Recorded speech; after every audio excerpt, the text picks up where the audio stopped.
পুরুষ মানুষ তাগড়া যুবক হয়। এখন 24 বছরেও যদি তার এই পোলা শিশু, তার এই পোলা আর বালেগ হবে কবে?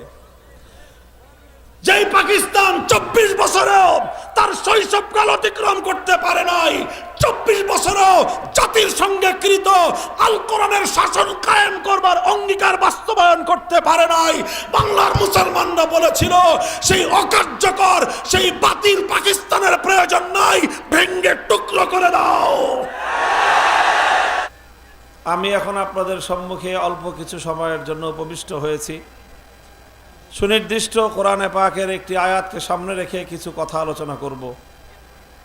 এমন কিছু কথা বলবো যে কথাগুলো বর্তমানে এই চলমান আমাদের বাংলাদেশের জাতীয় প্রেক্ষাপটে আমাদের জন্য আল্লাহর কোরআনের নির্দেশনা হিসাবে, আমাদের পাথেয় হিসাবে কাজ করতে পারে। সেই ধরনের কিছু কথাই আমি আপনাদের সামনে উপস্থাপন করার চেষ্টা করব। আমি আপনাদের কাছে দোয়া চাই, আল্লাহ যেন আপনাদের বুঝার মতো করে আমাকে বলার তৌফিক দান করেন। সূরাতুন নিসার 60 নম্বর আয়াতটি আমি তেলাওয়াত করেছি। আমার তেলাওয়াতকৃত আয়াতের মধ্যে আল্লাহ পাক রব্বুল আলামিন বড় আশ্চর্য এবং বিস্ময় নিয়ে আল্লাহ একটা প্রশ্ন রেখেছেন। সেই প্রশ্নের মধ্যে আল্লাহ পাকের একটা আশ্চর্য এবং বিস্ময় ভাব প্রকাশ পেয়েছে। আল্লাহ বলেন, আলাম তারা ইলাল্লাযীনা ইয়াজউমুনা আন্নাহুম আমানু বিমা উনজিলা ইলাইকা ওয়া মা উনজিলা মিন ক্বাবলিক। মাইক ম্যান লক্ষ্য করেন, ওদিকে সাউন্ড কম, আপনারা আওয়াজ করবেন না, দাঁড়ান। একজন দাঁড়ায় বলছেন লক্ষ্য করছি, মাইকের লোক যদি লক্ষ্য করেন আওয়াজের সমস্যা হচ্ছে। আল্লাহ বলছেন যে তোমরা কি লক্ষ্য করেছো কিছু মানুষ এমন আছে, ইয়াজউমুনা আন্নাহুম আমানু, তারা নিজেরা দাবি করে যে তারা ঈমানদার।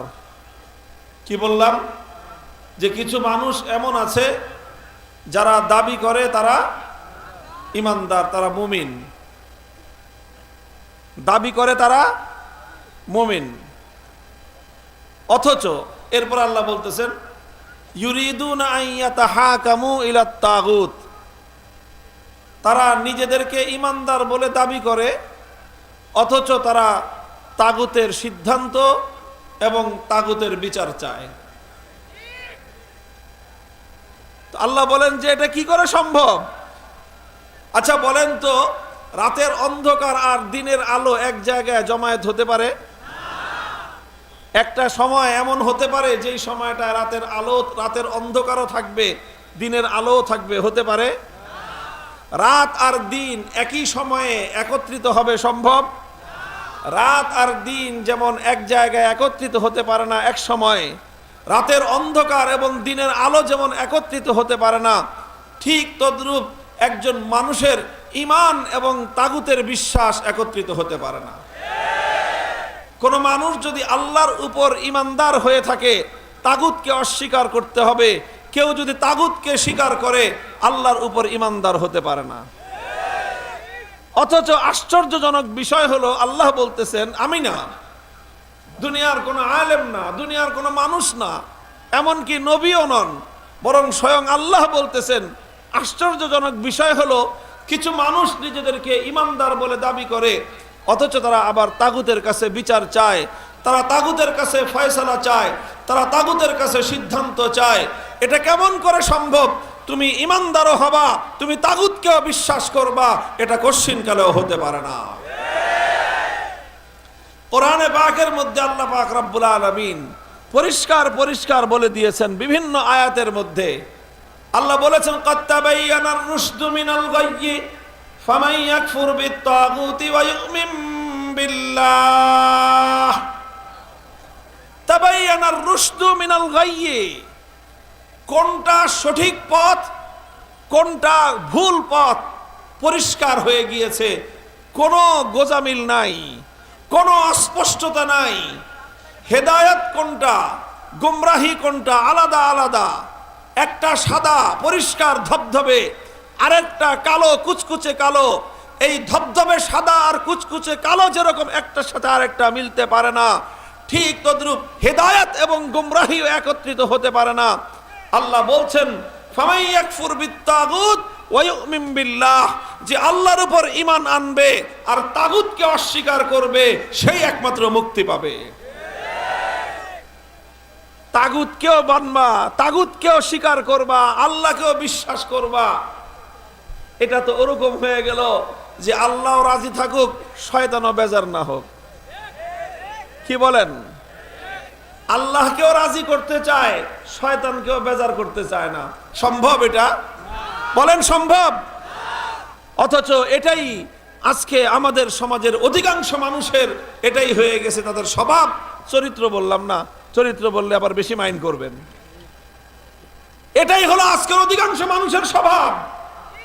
অথচ কোরআন পরিষ্কার খুলে খুলে বলে দিয়েছে, আল্লাযীনা আমানু ইউকাতিলুনা ফি সাবিলিল্লাহ ওয়াল্লাযীনা কাফারু ইউকাতিলুনা ফি সাবিলিত তাগুত। যারা ঈমানদার তারা আল্লাহর পথে লড়াই করে, যারা বেঈমান তারা তাগুতের পথে লড়াই করে। হক আর বাতিলের মধ্যে যেমন কোনোদিন আপোষ হতে পারে না, আল্লাহর অনুসারী তাগুতের অনুসারী কোশ্চিনকালে আপোষ হতে পারে না।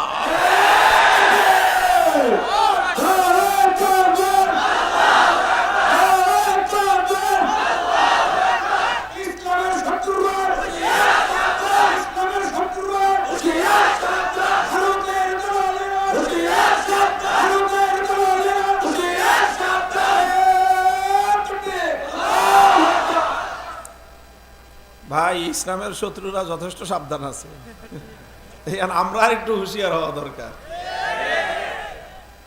এই যে এই কথাটা আমি বলতেছি, এটা শুধু আমার গলার কণ্ঠের জোরের কথা না, এটা হৃদয়ের কষ্টের কথা।